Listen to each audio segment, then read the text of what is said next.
Sure na po bang di ako pwede makapasok ng langit? Pacheck naman po ulit. Let's see. So, ginawan mo ng remix yung Ama Namin. At saka yung Papuri sa Diyos.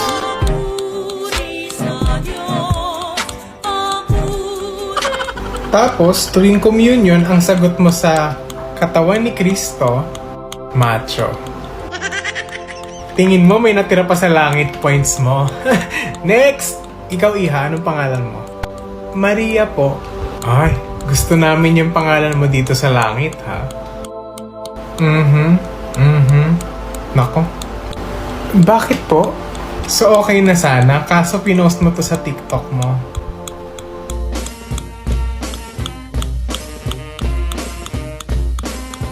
Shit! Ay! Sorry po. Hindi na po maulit. Baba ka muna ng isang floor, Iha. I-evaluate ka muna namin ulit, ha? Next! Pangalan? John po. Kayo po? Ako si San Pedro.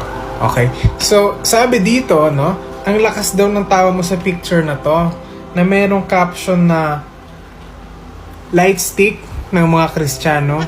하나 둘셋 안녕하세요 여러분 지수스입니다. Natawa lang naman po. Mabait po ako, promise. Hindi lang yan.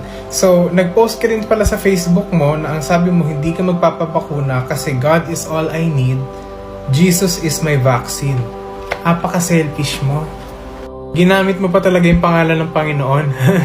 Guess what? Wala kang hatak dito. Sa baba ka. Next!